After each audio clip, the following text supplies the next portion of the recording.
नमस्कार साथियों, कैसे हैं आप सब। आइए इंडियन एविडेंस एक्ट की 3 उन शब्दावलियों को समझते हैं जिनके आसपास पूरा का पूरा एविडेंस एक्ट घूमता है। अगर इन 3 शब्दों को ठीक से आपने समझ लिया तो आप समझ पाएंगे कि एविडेंस एक्ट क्या है और वो क्या कहना चाह रहा है।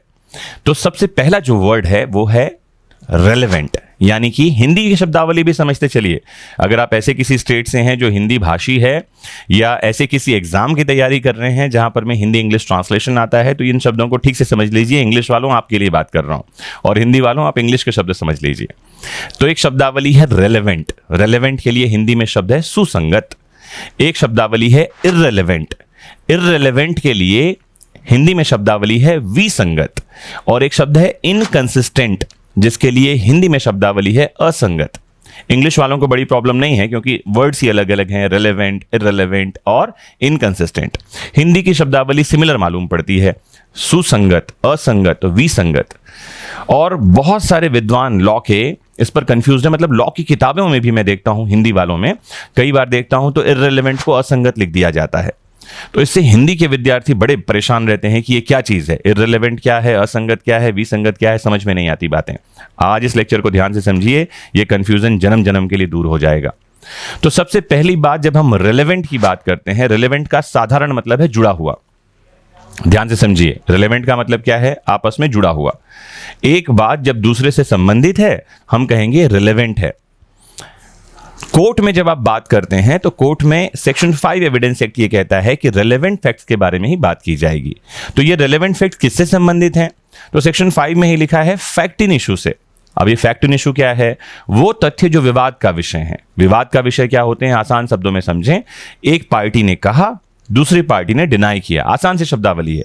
जैसे एक पार्टी कहती है कि ए कहता है कि कोर्ट में बी ने मेरा मोबाइल चुराया, बी कहता है मैंने तो कभी मोबाइल चुराया ही नहीं। Asserted by a party and denied by the other। Hindi की शब्दावली कहती है एक पक्षकार प्राख्यान करता है, दूसरा प्रत्याख्यान करता है। मतलब एक ने कहा, दूसरे ने उसको नकार दिया। तो ये प्रश्न अब विवाद का विषय है कि क्या ए ने बी का मोबाइल चुराया। और भी कुछ बातें वो कहता है कि जैसे ये मेरे घर आया था, दूसरा कहता है मैं इसके घर गया ही नहीं उस दिन। ये कहता है इसने इस मोबाइल को किसी और को बेचा, दूसरी पक्षकार कहता है कि मैंने इस मोबाइल को किसी को बेचा ही नहीं।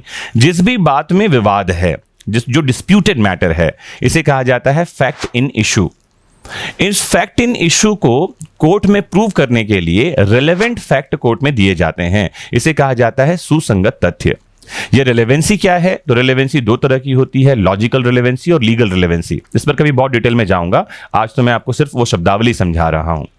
तो कोई बात रिलेवेंट है या नहीं है कैसे पता चलेगा? यह पता चलेगा सेक्शन 6 से लेकर सेक्शन 55 चैप्टर 2 एविडेंस एक्ट में जाने पर। कोई भी बात जो आप कोर्ट में रख रहे हैं, ये चैप्टर 2 के अंतर्गत रेलेवेंट होनी चाहिए। आपने सुना होगा कई बार कोई पार्टी कोई क्वेश्चन पूछती है, एडवोकेट कोई क्वेश्चन पूछता है किसी विटनेस से, तो दूसरा जो एडवोकेट होता है वह कहता है आई ऑब्जेक्ट। ये ऑब्जेक्ट क्यों कहता है? ये जो ऑब्जेक्शन है ये सिर्फ इस बात पर है कि जो प्रश्न पूछा जा रहा है वो रेलेवेंट नहीं है। तो फिर दूसरे पक्षकार क्या कहता है कि मुझे पूछने दिया जाए, मैं बताऊंगा ये कहां रेलेवेंट है। अगर जज को लगता है कि ये पूछने दिया जाना चाहिए तो जज कहेगा ऑब्जेक्शन ओवर रूल्ड। और अगर जज को यह कहना है कि नहीं ये प्रश्न मत पूछो तो कहेगा ऑब्जेक्शन सस्टेन्ड, ऐसे प्रश्न मत पूछो। तो कौन से क्वेश्चन पूछे जाएंगे, कौन से एविडेंस दिए जाएंगे, ये वही एविडेंस होंगे, ये वही क्वेश्चन होंगे जो रेलेवेंट हैं। और रेलेवेंसी का पता कहां से चलेगा? मैंने बताया सेक्शन 6 से सेक्शन 55 इंडियन एविडेंस एक्ट में। अब दूसरी बात आती है विसंगत तथ्य। ध्यान रखिए, इररिलेवेंट जो वर्ड है, इररिलेवेंट क्या है? ऐसी कोई बात जो मामले से जिसका लेना देना ही नहीं है। ध्यान से समझिए, बड़ा आसान शब्द है, जिसका मामले से लेना देना ही नहीं है। लॉ ये कहता है ऐसी बातें आप कोर्ट में रखें ही नहीं। जैसे एग्जाम्पल के लिए बड़ा अच्छा एग्जाम्पल मिलता है हमको सेक्शन 43 में, जिसको हम कहते हैं जजमेंट इन पर्सोनम। 2 व्यक्तियों के बीच का कोई निर्णय। अब समझिए कि ए नाम का एक आदमी है, बी नाम के आदमी के खिलाफ वो एक मामला लेकर आता है कोर्ट में। कहता है कि बी नाम के आदमी ने मेरा मोबाइल चुराया। कोर्ट पूछती है साबित करो। तो वो कहता है कि भैया बी ने जो है पहले सी और डी का भी मोबाइल चुराया था।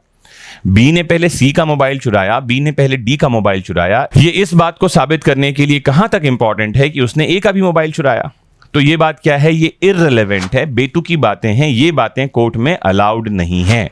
इसे हिंदी में कहा जाता है विसंगत। और तीसरी शब्दावली है असंगत। असंगत के लिए शब्द है इनकंसिस्टेंट। और आपको ध्यान रखना होगा जो इनकंसिस्टेंट फैक्ट हैं, असंगत तथ्य हैं, वो सेक्शन 11 एविडेंस एक्ट में जाकर रेलेवेंट हो जाते हैं। तो इनकंसिस्टेंसी क्या है? इनकंसिस्टेंसी का मतलब है किसी फैक्ट का जो विवाद का विषय वाला तथ्य है, विवादित तथ्य है, फैक्ट इन इशू है, उस फैक्ट से इतना अपोजिट होना, बहुत विपरीत होना कि वो किसी फैक्ट के एग्जिस्टेंस या नॉन एग्जिस्टेंस को प्रोबेबल या इम्प्रोबेबल बना देता है। क्या बढ़िया बात है, समझिए इसको ध्यान से।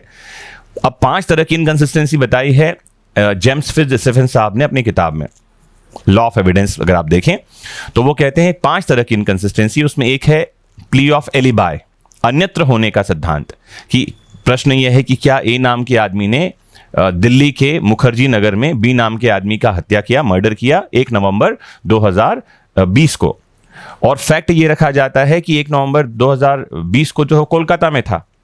जो आदमी कोलकाता में है ये साबित हो गया, तो मुखर्जी नगर में मर्डर कैसे करेगा? इतना इनकंसिस्टेंट है ये बात, इतना विपरीत है कि वो इस फैक्ट के एग्जिस्टेंस को, अस्तित्व को, कि उसने उसका मर्डर किया होगा, इम्प्रॉबेबल यानी असंभव बना देता है। और दूसरी इनकंसिस्टेंसीज क्या हो सकती है? एक हो सकती है सर्वाइवल ऑफ डिसीज्ड। कोई आदमी मर गया, इसका मैटर चल रहा है, और मान लो वो आदमी जिंदा ही हो, ये साबित कर दिया जाए, वो आ जाए, तो बात ही खत्म हो गई मर्डर वाली, क्योंकि वो आदमी तो जिंदा है। सेल्फ इन्फ्लिक्शन ऑफ हार्म, किसी ने खुद ने आत्महत्या करी है, आरोप लगाया गया कि किसी ने किसी की हत्या की है, मर्डर किया है, और यह साबित कर दिया जाए कि यह सुसाइड था, तो बात खत्म हो जाती है। इनकंसिस्टेंसी इतनी विपरीत बात है कि कोई आदमी अपने आप को ही मार रहा है तो दूसरा कैसे मार सकता है। फिर होता है offence committed by third person, किसी तीसरे व्यक्ति ने अपराध किया हो। फिर होता है non access of husband to wife, पति पत्नी के बीच पहुंच का ना होना। किसी बच्चे के बारे में बात ये हो रही है कि ये इसी आदमी का बच्चा है क्या, अगर ये साबित कर दिया जाए कि इनके बीच में पहुंच ही नहीं थी, तो ये इनकंसिस्टेंट फैक्ट जो है सेक्शन 11 में जाकर के रेलेवेंट हो जाते हैं, सुसंगत हो जाते हैं। 3 तरह की शब्दावली, रेलेवेंट, इररेलेवेंट, इनकंसिस्टेंट, सुसंगत, विसंगत, असंगत। मुझे उम्मीद है कि इस लेक्चर में मैं इन 3 जटिल शब्दों को समझाने में सफल हुआ हूं। अगर आपको समझ में आ गया है तो कमेंट बॉक्स में बताइए कि मैं ठीक प्रयास कर रहा हूं, ताकि ऐसे ही कठिन शब्दावलियों को सरल भाषा में मैं समझा सकूं। तो आपको करना बस इतना है कि जुड़े रहना है, शेयर करते रहना है, और समझते रहना है देश दुनिया के कठिन कानून को सरल भाषा में, because knowledge is power. Have a nice time.